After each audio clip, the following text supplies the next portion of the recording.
Popote pale ulipo rafiki, na kukaribisha katika mafundisho ya Kristo kupitia vipindi vya neema na kweli. Jina langu naitwa Huruma Gadi. Nafurahi kwamba umeweza kuungana nami kwa mara nyingine tena ili kuweza kusikiliza kile ambacho Bwana wetu Yesu Kristo ametuandalia.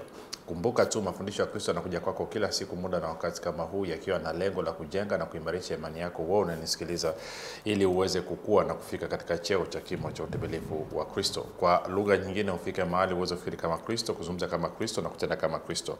Tunaendelea na somo letu ambalo tumekuwa tukijibu swali, kumwamini Yesu Kristo maana yake nini? Na tuko kwenye wiki ya 4 na hiki ni kipindi cha pili cha wiki ya 4, na kwa maana kama ukuweza kusikiza vipindi vya nyuma nitakushauri kufanya namna hiyo. Leo nataka tuangazie kipengele kimoja ambacho ni cha muhimu sana, ambacho kwa kinywa cha Bwana Yesu mwenyewe anaeleza ni kwa nini alikuja. Kwa lugha nyingine, utume wake. Tunafahamu alisema kwamba ametumwa kwa kusudi la kuhubiri habari njema ya ufalme. Kuna pointi nyingine moja ambayo nataka nikuonyeshe ni ya muhimu sana. Kumbuka rafiki, kufikiri kwako kuna mchango moja kwa moja katika kuamini kwako. Ukifikiri vibaya utaamini vibaya, ukifikiri vizuri utaamini vizuri. Hivyo basi fanya maamuzi ya kufikiri vizuri, na kufikiri vizuri ni kufikiri kama Kristo, na ili uweze kufikiri kama Kristo unabudi kuwa mwanafunzi wa Kristo, na mwanafunzi wa Kristo anasikiliza na kufuatilia mafundisho ya Kristo kupitia vipindi vya neema na kweli. Mafundisho haya yanapatikana katika YouTube channel yetu inaitwa Mwalimu Huruma Gadi. Ukifika pale tafadhali subscribe, like pamoja na kushare. Lakini pia kama ungependa kupata mafundisho kwa njia ya sauti, basi tunapatikana katika mtandao wa kijamii wa Telegram. Telegram inafanya kazi kama WhatsApp. Unaweza ukatuma ujumbe mfupi tukasema niunge nao ukaunganishwa. Namba ni 0789500242, 0789500242. Baada ya kusema hayo rafiki, nataka sasa tupige hatua tuweze kuangalia kile ambacho kiko mbele yetu. Lakini nitoe shukrani za dhati kwa Mungu kwa ajili ya kwako wewe ambao umekuwa ukisikiliza na kufuatilia mafundisho ya Kristo, lakini zaidi ya yote umekuwa ukihamasisha wengine kusikiliza na kuwafundisha ama kuwashirikisha kile ambacho mwenyewe umejifunza. Kwa nakupa hongera sana. Pia namshukuru Mungu kwa ajili ya kwako wewe ambao unafanya maombi kwa ajili ya usaji wa vipindi vya neema na kweli, kwa ajili ya kwangu mimi pamoja na timu yangu. Nasema asante sana kwa maombi yako. Neema na amani ya Bwana wetu Yesu Kristo izidishwe sana juu yako. Mwisho namshukuru Mungu kwa ajili ya kwako wewe ambao umefanya maamuzi ya kuwa partner wa vipindi vya neema na kweli. Tunachangia gharama za kupeleka injili kwa njia ya redio ili watu wengi zaidi waweze kufikiwa. Nakupa hongera sana. Kumbuka, unapofanya hivyo sio tu kwamba unathibitisha au umebarikiwa, lakini unaachilia imani yako ambayo inasababisha ufalme wa Mungu ulete udhihirisho wa baraka ya Bwana katika maisha yako. Hivyo nasema neema ya Bwana wetu Yesu Kristo, neema utoshelevu izidi kwa wingi sana juu yako, ikuwezeshe katika kazi zako zote za mikono yako, ili uzidi sana katika kila kazi njema ya ukarimu. Baada ya kusema hayo rafiki, kumbuka kwenye kipindi kilichopita, sasa kurudi nyuma sana, tulikuwa tunaangalia kwenye Yohana 8:44. Tukaona kwamba Bwana Yesu anawaambia Wayahudi wale walikuwa wanabishana, anasema ninyi ni wa baba yenu Ibilisi, na tamaa za baba yenu ndizo mpendazo kuzitenda. Yeye alikuwa muuaji tangu mwanzo, wala hakusimama katika kweli, kwa kuwa hamna hiyo kweli ndani yake. Asemapo uongo anasema husema yaliyo yake mwenyewe, kwa sababu yeye ni mwongo na baba wa uongo. Kwa hiyo tuliona kwamba Bwana Yesu anasema kwa kusudi la kuwa mfalme alizaliwa, kwa kusudi la kuja kuwa mfalme alikuja duniani, na kwa maana hiyo amekuja ili kuishuhudia kweli. Nikakwambia kama amekuja kuishuhudia kweli, maana yake ni kwamba kuna uongo ambao ulikuwa ukitembea, ambao amekuja kuweka ama kurekebisha ama kuondoa. Tukaangalia mambo kadhaa na tukaona ametuweka kweli kutoka katika utumwa wa dhambi, kweli kutoka katika utumwa wa mauti, na kweli kutoka katika utumwa wa Ibilisi. Hiyo ndo kusudi ambalo lilimfanya akaja. Na tukaona kwamba mambo kadhaa, kwamba kwa sababu ya uongo wa Ibilisi. Kumbuka nilikwambia kuna kitu kinaitwa kanuni ya kutajwa mara ya kwanza na kanuni ya kutumika mara ya kwanza. Kwa hiyo unaposoma jambo lolote kwenye Biblia lazima ujiulize, hili jambo kwa mara ya kwanza lilitajwa wapi? 2, lilipotajwa matumizi yake yalikuwa nini? Kwa hiyo unaenda unaangalia. Kwa hiyo tunaona uongo kwa mara ya kwanza kabisa tunauona ukitajwa bustani ya Eden na nyoka, Mwanzo mlango wa 3, na tunaona madhara ya uongo ni mauti. Kwa hiyo maana yake nini? Kwa hiyo mauti haiwezi kuondoka mpaka watu wamejua kweli. Maadamu watu wanaamini uongo bado. Sasa kuna dhana nyingi, sitaki kupita, siwezi kupoteza muda. Kwa mfano twende nipite haraka kwa sababu ya kuokoa muda, alafu tuendelee. Kwa mfano, kuna dhana ambayo inazungumzwa kwamba umri wa mwanadamu kuishi ni miaka 70 au 80. Kitu ambacho watu wengi hawajui, hayo yalikuwa ni maneno ya Musa, alikuwa anayazungumza dhidi ya wana wa Israeli ambao waliasi, walikataa kuingia Kanani, ambapo Mungu akamwambia rudini nyikani, mtazunguka kwa miaka 40. Kwa kila siku moja mlioitumia kuipeleleza Kanani itakuwa ni mwaka mmoja. Kwa hiyo wakarudi. Kwa hiyo wengi wale walikuwa na miaka 20 kwenda juu ndio ambao Musa anawazungumzia, anasema umri wa mwanadamu miaka 70, akiishi sana miaka 80. Lakini tunafahamu Musa huyo mwenyewe ambaye alizungumza hayo maneno, yeye aliishi mpaka miaka 120. Sasa kuna dhana nyingine pia inapita, wanasema kwamba Mungu aliamua umri wa mwanadamu wa kuishi uwe ni miaka 120 katika Mwanzo mlango wa 6, wakati anamwagiza Nuhu kutengeneza safina. Lakini watu wao wanasahau kwamba baada ya gharika Nuhu aliishi muda mrefu. Watoto wake waliishi miaka 500 na labda tuache, utasema labda walikuwa wanaishia. Okay, tuende mbele zaidi. Baba yake na Abraham Tera aliishi miaka 200. Abraham baada ya gharika aliishi miaka 175. Mtoto wake ambaye ni Isaka aliishi miaka 180. Mjukuu wake ambaye ni Yakobo aliishi miaka 147. Kama sijakosea, nadhani na Yusufu ambaye ni kitukuu aliishi miaka 120. Joshua aliishi miaka na Joshua ndiye alikuwa miaka 110. Lakini pointi yangu nini? Pointi yangu ni kwamba Mungu hajaweka umri wa mtu kuishi. Vifungu vyote hivyo ukisoma kwa mfano Zaburi ya 91, tena nikakosha Zaburi ya 91 mara moja. Sasa najua unachokisema. Unasema lakini kila nafsi itaonja mauti. Swali, Elia alikufa? Hakufa. Enoch alikufa? Hakufa. Kwa hiyo hoja yako ya kila nafsi itaonja mauti na utambawa. Lakini Paulo anasemaje katika Wathesalonike wa kwanza mlango wa 4 na katika Wakorintho wa kwanza mlango wa 15?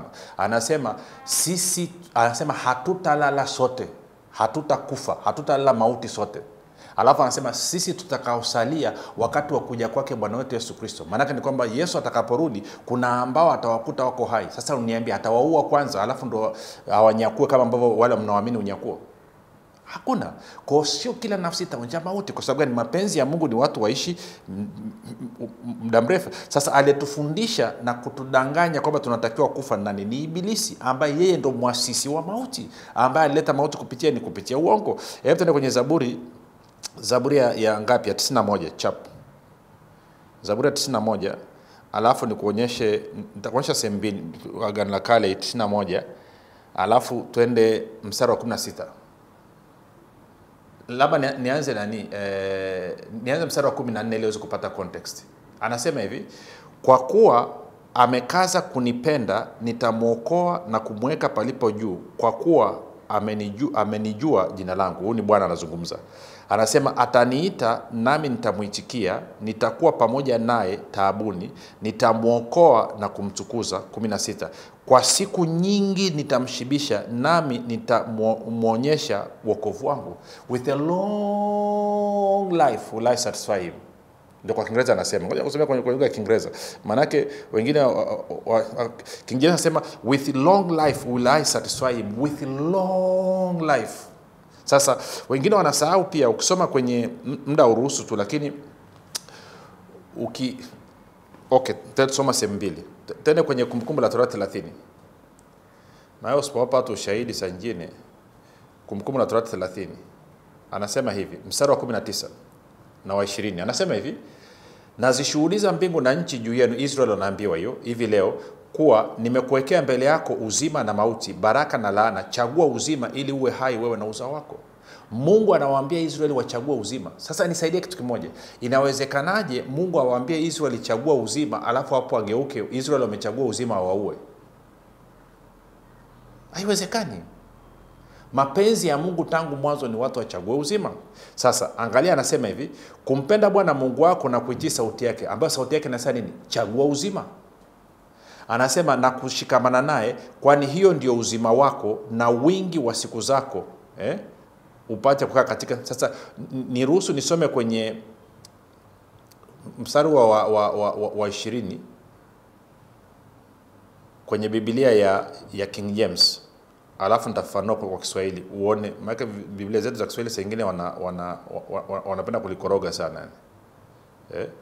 Wanapenda kulikoroga. Sikiliza hivi. Anasema hivi, that thou mayest love the Lord thy God, and that thou mayest obey his voice. Kwamba wewe utampenda Bwana Mungu wako nawe utaitii sauti yake, and that thou mayest cleave unto him, nawe utashikamana naye, for he is thy life, kwa maana yeye ni uhai wako, and the length of thy days, na wingi wa siku zako. Kwa hiyo anasema Mungu ni uhai wako ama uzima wako, na yeye ndiye wingi wa siku zako. Sasa kama Mungu ni wingi wa siku zangu, Mungu anaishi muda gani? Of course ni milele. Kwa hiyo anachosema nini? Anasema ukichagua uzima, Mungu atakuwa uzima wako ama uhai wako, naye atakuwa ni wingi wa siku zako. Nadhani kwenye Biblia Habari Njema kipande kidogo alikuwa amekamata kwa sehemu. Ngoja tuisome kidogo. Anasema hivi, mkimpenda Mwenyezi Mungu, Mungu wenu, mkiitii sauti yake na kuambatana naye, maana kufanya hivyo kuna maanisha kwamba mtapata maisha marefu na kuishi katika nchi ambayo Mwenyezi Mungu aliwaahidi wazee wenu. Kwa wote wa Kiswahili wanashindwa kutafsiri, lakini point ni hiyo. Okay. Sasa, ili ujue hili jambo ni serious, twende kwenye Yohana 12 tumsikie Bwana Yesu mwenyewe anasemaje. Yohana 12. Yohana 12. Sasa, point yangu nini? Hili swala la watu kuamini kuhusu kufa zaidi kuliko kuishi. Watu kutarajia kufa zaidi kuliko kuishi. Sasa utasema tukiangalia kwenye milango mitano ya fahamu kwa macho yetu tunaona watu wanakufa kila siku. Ni kweli. Mimi mwenyewe na watu na ndugu zangu wameshakufa. Wengi tu, na rafiki zangu wameshakufa wengi tu. Nina wapendwa na washirika ambao nimekuwa mchungaji wao na wameshakufa. Lakini inabadilisha ukweli? Hapana. Kwa nini walikufa? Kwa sababu kweli hatujaijua, hatujaweza kuishika kweli inavyotakiwa. Sasa sikiliza Yohana 12. Nitaanza mstari wa 44 kwa ajili ya kuokoa muda. Anasema hivi, na Yesu akapaza sauti akasema, yeye aniaminie mimi, haniamini mimi bali yeye aliyenituma. 45. Naye anitazamaye mimi, amtazama yeye aliyenituma. Swali, Yesu ametumwa na nani? Asante kwa kujibu, ametumwa na Mungu. Okay. Anasema hivi 46, mimi nimekuja ili niwe nuru ya ulimwengu, ili kila mtu aniaminie mimi asikae gizani. Sasa giza na nuru ni nini? Hapo mwanzo alikuwepo neno, naye neno alikuwa, si ndio, kwa Mungu. Yohana mlango wa kwanza mstari wa kwanza. Alafu mstari wa 5 anasemaje? Mstari wa 4 anasema ndani yake ulikuwamo nini? Uzima. Alafu anasema huu uzima ni nuru ya watu. Alafu anasema nayo nuru yang'aa gizani na giza halikuiweza. Kwa hiyo maana yake nini? Nuru nini? Uzima. Na giza nini? Ni mauti. Okay. Anasema na mtu akiyasikia maneno yangu asiyashike. Hii kauli ya Bwana Yesu, mtu akiyasikia maneno yangu asiyashike, mimi si mhukumu, maana sikuja ili nihukumu ulimwengu, ila ni uokoe ulimwengu.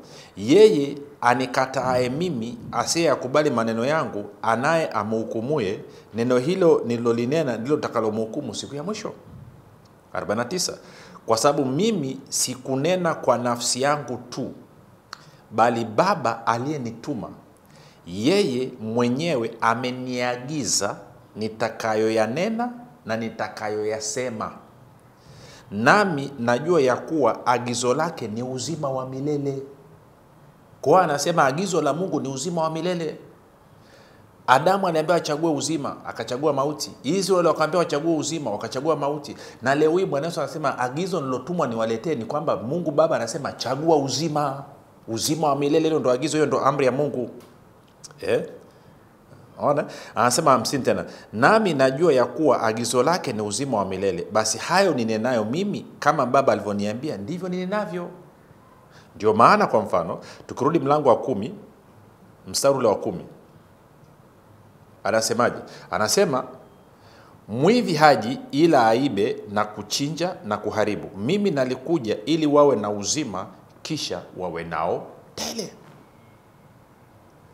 Tukienda Yohana 3:16, kwa maana jinsi hii Mungu aliupenda ulimwengu hata akamtoa mwana wake wa pekee, ili kila mtu amwaminie asipotee bali awe na uzima wa milele.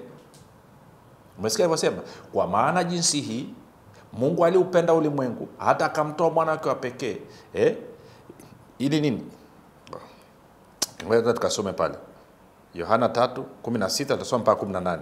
Muhimu. Anasema hivi, kwa maana jinsi hii Mungu aliupenda ulimwengu hata akamtoa mwana wake wa pekee ili kila mtu amwaminie asipotee bali awe na uzima wa milele. Kwa nini? Kwa sababu agizo la Baba ni uzima wa milele. Watu wachague kuishi milele. Sio rohoni na mwilini.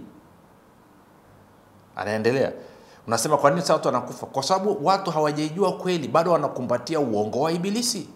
Kumbuka, mauti iliingia kwa sababu ya uongo na uzima unakuja kwa sababu ya kweli. Yesu sasa, mimi ni njia, kweli na uzima. Kweli inasababisha uzima, uongo unasababisha mauti. Kwa hiyo kama watu wanakufa ni kwa sababu wameaminishwa uongo. Okay. Kwa hiyo anasema kwa maana jinsi hii Mungu aliupenda ulimwengu hata akamtoa mwana wake wa pekee ili kila mtu amwaminie asipotee bali awe na uzima wa milele.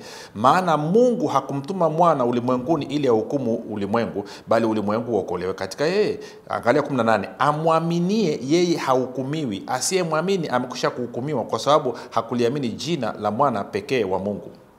Alafu 19 anasema hivi, na hii ndiyo hukumu ya kuwa nuru imekuja ulimwenguni. Nuru nani? Ni Yesu mwenyewe. Na watu wakapenda giza kuliko nuru kwa maana matendo yao yalikuwa maovu. Sasa ngoja ni twist kidogo. Kumbuka nuru ni uzima na giza ni mauti. Kwa hiyo 19 tungeweza kusema hivi, na hii ndiyo hukumu ya kuwa uzima umekuja ulimwenguni na watu wakapenda mauti kuliko uzima kwa maana matendo yao yalikuwa maovu. Maana kila mtu atendaye mabaya huchukia uzima wala haji kwenye uzima, matendo yake yasije yakakemewa, bali yeye atendaye kweli huja kwenye nuru ama kwenye uzima, ili matendo yake yaonekane wazi ya kuwa yametendwa katika Mungu. Sasa anazungumza ngoja twende ngapi? Twende 31 tena. Yohana 3:31. Bwana Yesu anasema hivi, yeye ajaye kutoka juu, huyo yu juu ya yote. Yeye aliye wa dunia, asili yake ni ya dunia, naye anena mambo ya duniani. Dunia tunasema nini? Kila nafsi itaonja mauti. Ingawa iko kwenye Biblia, lakini Wakristo wanaisema kila siku. Wakiwa wanamaanisha kwamba Waebrania 9:27, lakini ukienda ukasoma huo mstari usemi hivyo. Unazungumzia habari za Kristo, uzungumzia habari za watu wote. Na Kristo alionja mauti kwa ajili ya kila mtu. Kusoma Waebrania 2:8 hadi 9. Kwa hiyo anasema hivi, nianze 31. Yeye ajaye kutoka juu, huyo yu juu ya yote. Yeye aliye wa dunia, asili yake ni ya dunia, naye anena mambo ya duniani. Yeye ajaye kutoka mbinguni yu juu ya yote. Yale aliyoyaona na kuyasikia ndiyo anayoyashuhudia, wala hakuna anayekubali ushuhuda wake. Kwa watu wanakataa ukiwaambia kwamba Yesu alikuja tu na uzima kisha tunao tele katika roho, katika nafsi, katika mwili. Wanasema rohoni ni kweli lakini kwenye nafsi na kwenye mwili si kweli, wanakataa. Yeye aliyeukubali ushuhuda wake ametia muhuri ya kwamba Mungu ni kweli. Kwa kuwa yeye aliyetumwa na Mungu huyanena maneno ya Mungu kwa sababu hamtoi roho kwa kipimo. Basi anasema Baba ampenda mwana naye amempa vyote mkononi mwake. Amwaminie mwana yuna uzima wa milele. Asiyemwamini mwana hataona uzima bali ghadhabu ya Mungu humkalia. Na hii ni kitu kingine ambacho nataka ukione rafiki, kwamba kinyume cha uzima wa milele ni adhabu jehanamu ya moto, sio mbinguni. Una uzima alafu una mauti ambayo unakupeleka kwenye jehanamu ya moto. Uzima unakufanya uwe na ukae na Mungu. Sasa turudi kwenye mlango wa 10. Yohana 10. Nataka tuanze mstari ule wa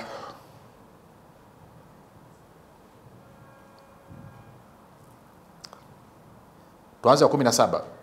Anasema hivi, ndipo sasa Baba anipenda kwa sababu na utoa uhai wangu ili ni utwae tena. Hakuna mtu aniondoleaye bali mimi na utoa mwenyewe. Nami ninao uwezo wa kuutoa, ninao na uwezo wa kuutoa tena. Agizo hilo nalipokea kwa Baba. Of course utaanza kubishana hapo. Nataka niokoe muda niende mstari ule wa 26. Okay, turudi nyuma kidogo. Nianze mstari wa 24. Basi Wayahudi wakimzunguka wakamwambia, hata lini utatuhangaisha nafsi zetu? Kama wewe ndiwe Kristo utuambie waziwazi. Yesu akajibu na aliwaambia, lakini ninyi hamsadiki. Kazi hizi ninazozifanya kwa jina la Baba yangu ndizo zinazonishuhudia, lakini ninyi hamsadiki kwa sababu hammo miongoni mwa kondoo wangu. Alafu anasema hivi, kondoo wangu waisikia sauti yangu, nami nawajua, nao wanifuata. Anasema, nami nawapa uzima wa milele, wala hawatapotea kamwe, wala hakuna mtu atakayewapokonya kutoka katika mkono wangu. Kwa hiyo anasema kondoo wangu wanaisikia sauti yangu. Kila mtu ambaye akisikia injili ya Kristo akaamini kwamba Yesu alikuja sio tu kutuokoa kutoka katika dhambi zetu, kwa sababu mshahara wa dhambi ni mauti, bali alikuja kutuletea haki na hivyo kutupa uzima wa milele katika roho, nafsi na mwili. Anasema huyo ni kondoo anayesikia sauti ya mchungaji mwema, na hao ndio ambao wanawapa uzima wa milele. Kwa hiyo yeyote anayesikia message ya uzima akapinga, maana yake ni kwamba yeye baba yake ni ibilisi, kwa sababu muasisi wa uongo ni ibilisi, na uongo ndio unaosababisha mauti. Kwa kama unakumbatia mauti, maana yake ni kwamba wewe ni mtoto wa ibilisi. Sio mimi, ni maneno ya Bwana Yesu, Yohana 8:44. Lakini anasema kondoo wanaisikia sauti yake, wanakubaliana na kile anachosema, na yeye anawapa uzima wa milele. Maneno magumu anajua. Haya. Twende kwa ajili ya kuokoa muda. Twende Yohana 20:30 hadi 31. Yohana 20:30 hadi 31. Anasema hivi, basi kuna ishara nyingine nyingi alizozifanya Yesu mbele ya wanafunzi wake, zisizoandikwa katika kitabu hiki, lakini hizi zimeandikwa ili mpate kuamini ya kwamba Yesu ndiye Kristo mwana wa Mungu, na kwa kuamini muwe na uzima kwa jina lake. Kwa hiyo mzee Yohana anasema tumeandikiwa haya mambo ili tupate kuamini kwamba huyu Yesu ndiye Kristo, yaani mpakwa mafuta wa Bwana, amepakwa mafuta kuwa mfalme, na kwamba yeye ni mwana wa Mungu. Na tutakapoamini kwamba huyu Yesu ndiye Kristo, ndio mfalme tulikuwa tunamsubiria, ambaye ni mwokozi wa ulimwengu, ambaye ni mwana wa Mungu, anasema basi jina lake linatupa uzima wa milele. Kwa lugha nyingine, matunda ya kumwamini Yesu ni uzima wa milele. Hajasema kwenda mbinguni. Mbinguni watu wanaenda, yes. Rafiki, ukifa sasa hivi kama unamwamini Yesu Kristo unaingia mbinguni, hamna shaka yote. Lakini sicho kilichomleta Bwana Yesu. Unaambia vipi kuhusu Yohana 14 amesema kwamba anaenda kutuandalia makao? Nenda kasome Biblia yako vizuri. Muda sina leo. Lakini pointi ni hii, alikuja tuwe na uzima kisha tuwe nao tele. Kila anayemwamini Yesu anapata uzima wa milele. Angalia ni mara ngapi Bwana Yesu anazungumzia habari ya uzima, uzima, uzima, uzima. Mtume Paulo mwenyewe anazungumza nini? Anaambia Timotheo, pigana vita vizuri vya imani, shika uzima wa milele, shika uzima wa milele, shika uzima wa milele. Sio kana ninachozungumza. Kwa hiyo sasa najua vichwa vinazima. Pointi yangu ni hii. Unasema mbona wakina Paulo wamekufa? Ya, wamekufa. Hiyo ni story ya siku nyingine. Lakini ukisoma katika Yohana 6 tayari Bwana Yesu alikuwa ameshaambia kwamba ninyi mtauawa kwa ajili ya jina langu, kwa ajili ya kuwa mashahidi wangu. Si? Na ilikuwa ni lazima, nishaeleza yako kwa jumla, ilikuwa ni lazima mitume na kanisa la kwanza wafe. Kwa nini? Kwa sababu hii. Yesu amekufa, watu wamemwona, amezikwa, watu wamemwona, alafu amefufuka. Baada ya kufufuka zikaenea tetesi kwamba wanafunzi wake wameiba mwili wake. Soma Biblia yako, ndivyo ilivyoandikwa, kwamba viongozi wa dini waliwaonga wale askari wa Kirumi waseme kwamba wanafunzi walikuja tukiwa tumelala wakaiba mwili wa Yesu. Alafu nao wanafunzi wanasema Yesu amefufuka. Wanawauliza, okay, yuko wapi? Wanasema ametutokea. Nani? Sisi. Kwa ninyi ambao mnashutumiwa kuiba mwili wake ndio mnadai Yesu ametokea. Kwa nini huyu Yesu hajatokea mtu mwingine baki? Kwa nini hajatokea wapagani? Kwa nini hajaenda kumtokea Pilato? Ndio swali lilokuwepo la msingi hapa. Sasa watu waamini nini? Kwa namna pekee ya kujua kama watu wanachokisema ni kweli na wanakiamini ni kuwatesa na kuwaua. Kama mtu aamini, kama mtu anasema uongo, atakana. Na unajua kilichotokea rafiki? Walikufa mamia kwa maelfu ya Wakristo ambao walisema ni kweli Yesu amefufuka. Kumbuka aliwatokea ile 500, kipindi kinachokuja nitakuonyesha. Anasema yu hai, yu hai, yu hai. Wakateswa, wakauawa. Ilikuwa ni dhahiri hivyo. Leo hii mimi na wewe tunaamini kabisa bila hata tashwishi yote kwamba Yesu kweli ni mwana wa Mungu. Yesu alikufa akafufuka. Kipindi kile walichokuwepo ilikuwa ni kigumu. Kwa hiyo ilikuwa namna pekee ya kuthibitisha kwamba kweli amefufuka ilikuwa ni wao kuwa wafia imani, unaita martyrs. Kwa hiyo usijitie kwenye kundi la kina Petro, usijitie kwenye kundi la kina Paulo. Sisi tuko kwenye kipindi tofauti kabisa. Kipindi cha kina Paulo na Petro ilikuwa ukihubiri injili unapigwa, unafungwa, unauawa. Leo hii tunahubiri injili. Mtu anaingia kwenye daladala, anawahubiria injili, hamtaki kumsikiliza, anawahubiria hivyo hivyo na bado anavua kofia, mnampa sadaka. Kwa hiyo ni mazingira ni tofauti. Kwa hiyo nini? Shika uzima rafiki. Chagua uzima. Jina langu naitwa Huruma Gadi. Yesu ni Kristo na Bwana. Tutana kesho muda na wakati